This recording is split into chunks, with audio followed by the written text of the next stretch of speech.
High-grade Universal Sentry, HG Gundam.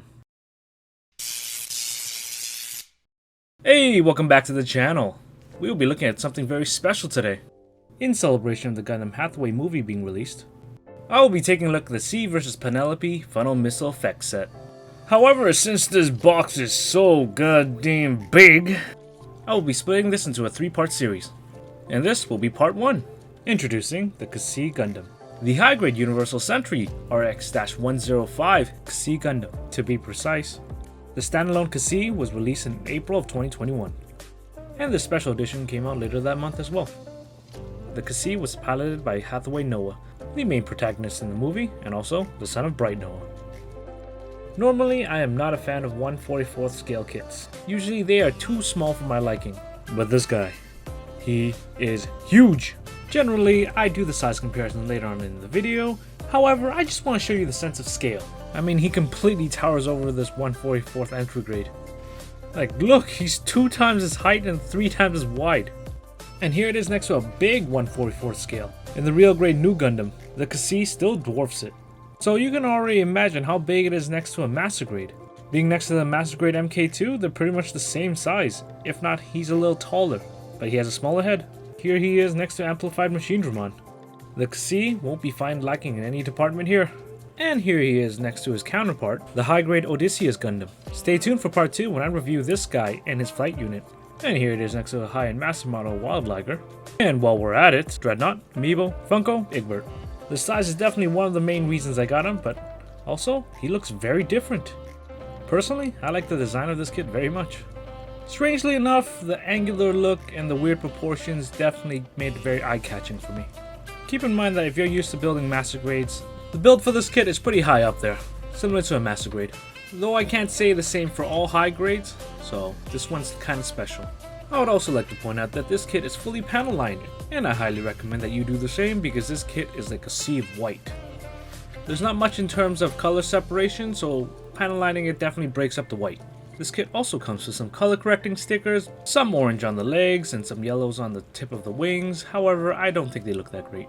I use the stickers, but I highly recommend you painting it. Despite the kit just being mostly in a 2-tone color, the overall design is very unique and stands out quite a bit. It's a very beefy looking kit. We've got huge shoulders, big feet, like almost all Gundam kits, but these are very big. Even the hands are very big. Just an overall very thick boy, while also looking very aerodynamic. But how much of that thickness would inhibit his movement? Let's take a look. Like always, starting with the head. A very uniquely shaped head, I might add. Though pretty small for his size. We've got a up and down. That was just a movement from the head, but if you push it further up, the neck actually extends quite a bit. The base of the neck actually has a joint in it that allows pretty good mobility. Giggity, giggity, giggity! Yeah, we got a good that going on. And we have a 360. Just avoid everything, but yeah, you could do it. It's kind of tight. Here's his side-to-side head tilt. Pretty loosey-goosey. Really good. Next up, his giant shoulders. They are on a hinge joint, allows them to go up and down. Side view, up and down, 90 degrees. And the back shoulders also follow the same range of motion, 90 degree up and down. Also, there's a really cool gimmick for the rear shoulder panels. They can actually slide in and out to reveal some vents. His actual shoulder has this hinge joint that allows this piece to go up and down. Oh, and in this angle you can also see the cool vents in the back of the shoulders. And also I forgot to mention that the back shoulders could hinge sideways slightly. And also the shoulders have this much of an external and internal rotation.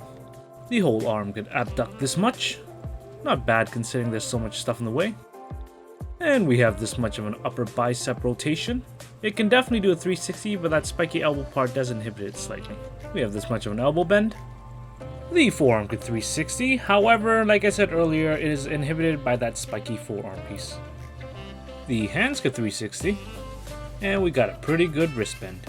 Oh, I also forgot to mention that his beam sabers actually sit upon his shoulders, and the connection piece gives it quite a bit of movement. Moving along to his torso, these I'm not sure what they're called, but they are able to move up and down. I don't know the purpose for this, but they're neat. We have a side-to-side bend, a very little one, and also an ab crunch and a back extension, very little as well. Here we have a 360, Surprisingly, nothing gets in the way for this. Now to turn this around and take a look at the wings. The wings can move up and down, as well as perform a full 360. Though it is a little hard, just move things out of the way, but it can definitely do a 360. And the upper part of this fin on the wing can move independently. Coming down to the front skirts, we can see that it has some nice detail underneath, but due to my trypophobia, this grosses me out. And the front skirt's got a basic up and down and a tiny side wiggle. The side skirts could go up and down and rotate quite a bit. Very nice. Coming around to his back skirts, they have a basic up and down and minimal rotation. Coming down to the legs, spread them. Boys, we have here a perfect split. And how high can the leg go? Pretty darn good. As for the back kick, not bad. The upper part of the leg can perform a 360, just be careful of the fin. The knee bend is not that great, but these fins on his legs have great range of motion. And in terms of foot movement, we got a side to side pivot, this much of a dorsiflexion, and this much of a foot extension. And the toes have this much range of motion. That range of motion will increase when I transform this thing. But in terms of overall articulation, this kit is not bad. The bulk definitely gets in the way. Some parts are not able to fully rotate, such as the head and shoulders, but I expected that much out of this kit. However, the lower portion of the kit has great mobility, which was quite surprising. But next up, accessories. First up, we got a pair of open hands, and boy, they are fairly big. The hands are very well molded, and you can see a lot of details on the fingers. However, the underside of the hand is hollow. Next up, we have a pair of holding hands for the beam sabers, which I already have on. And lastly, we have one right hand for holding the gun. Because screw the lefties, am I right? Seriously though, I don't know why they didn't make this ambidextrous. And speaking of gun, we have this beam rifle. The color is not eye-catching at all, but the shape of the rifle looks very futuristic, which I like quite a bit. I used the orange and green sticker just to give this gun a little more color. It needs it. To hold any of the weapons, all the holding hands come in two pieces. That needs to be disassembled so then the weapons could slide in and then reattach the fingers. A little hassle to do, but at least it guarantees a strong attachment. And to swap the hands, we got a basic peg and socket, just pull off the previous hand and slide this sucker right in. Like every other Gundam kit. And it looks pretty good when held by the kit. The design of the gun definitely fits with the Gundam. Next up, let's look at the shield, and it's a pretty good looking shield. This was actually very fun to build in panel line. And yes, this is mandatory panel lining, you have to do it. You lose so much detail if you don't. I mean, look at that trypophobia right down there. Even the back of the shield is very detailed. The attachment point for the shield is able to slide up and down. However, it is very tight as you can see. To attach it, we gotta look back on the forearms. This little side panel here on both of the forearms is able to come off. The panel protrudes on both sides, so it's very easy to take off, revealing the hole where the shield will go in. Also, this piece is very small, so yeah, see, I just dropped it, so keep it somewhere safe so you don't lose this. Next up, just grab the shield, the ball just goes right into the socket, super easy. Solid attachment, and I just took off his arm, but at least this makes it easier. But yeah, you can see how it could slide up and down. I'd like to point out that the shield is very small compared to the overall size of the kit though. But it's a Gundam, and it needs a shield. And next up, we have two pairs of beam saber effect parts. Two long sabers and two short sabers. Simply detach the sabers from the shoulders. There are two holes on both ends of the beam saber. And as you can tell, they are not the same. One socket is much larger than the other. The longer beam is for the bigger socket.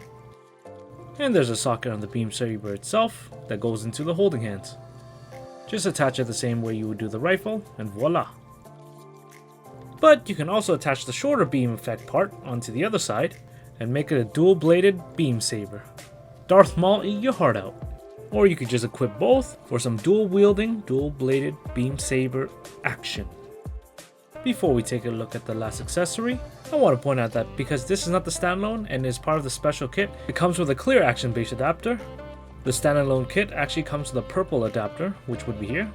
I'm just letting you know it should be on an action base to better display the transformation. And the action base adapter goes in this huge hole. The adapter sticks out quite a bit. Good thing it's clear.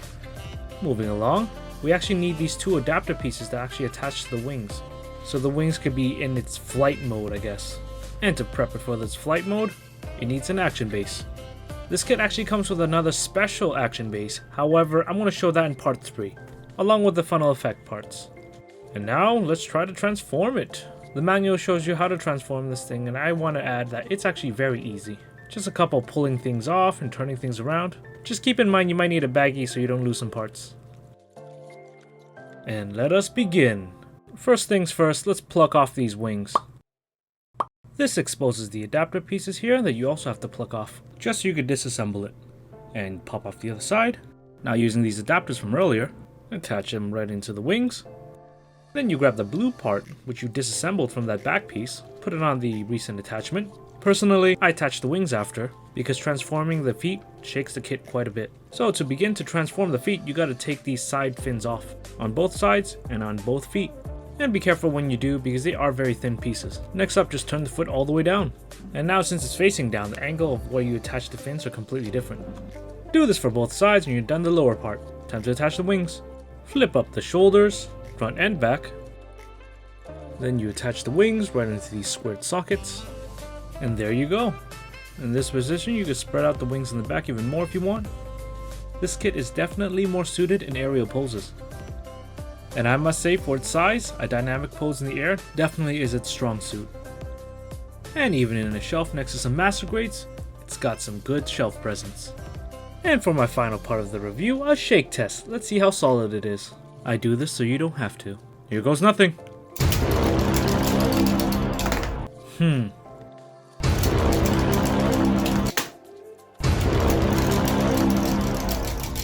Okay, not bad. It is a relatively solid kit. Keep in mind I'm manhandling this thing, so if I have to shake it that much for a part to fall off, it's pretty rigid. I would also like to point out that despite this kit being so big and heavy, it doesn't have a balance issue. I never once had an issue with it falling over or not being able to hold a pose. Additionally, I also want to point out that you can use the wings as a kickstand for it to lean back, though you don't need it. On to my final thoughts for this kit. I friggin' loved it. The design is very unique and it hits my size requirement for a model kit, not your average 1/44th scale. The build was very fun and easy. Normally I find panel lighting very tedious, however for this kit I enjoyed it quite a bit. The only issue in regards to appearance is the color correcting stickers. Those things suck. Otherwise a solid looking kit. And for articulation, it was decent. I find just because it's so bulky, especially the shoulder part, inhibited quite a bit of movement for the arm. But that was pretty much expected, so I'm not going to pick on that. The legs, however, had excellent mobility. And overall, in my personal opinion, this kit is really good. I highly recommend this kit. If you watch the movie and like the design of this kit, you should buy it. And if you like the Penelope as well, you should buy the effect set. Just so you can have both in one go and a little extra. Hey, thanks for watching my videos. I hope you enjoy it. I enjoy making it. Let me know what you think, and if you have any idea how to improve my videos, let me know. I'm currently working on the Penelope right now, so if you want to come back in the future to watch part 2, that'd be pretty cool. But if not, that is fine too. Thanks again for making it to the end. Take care. Bye.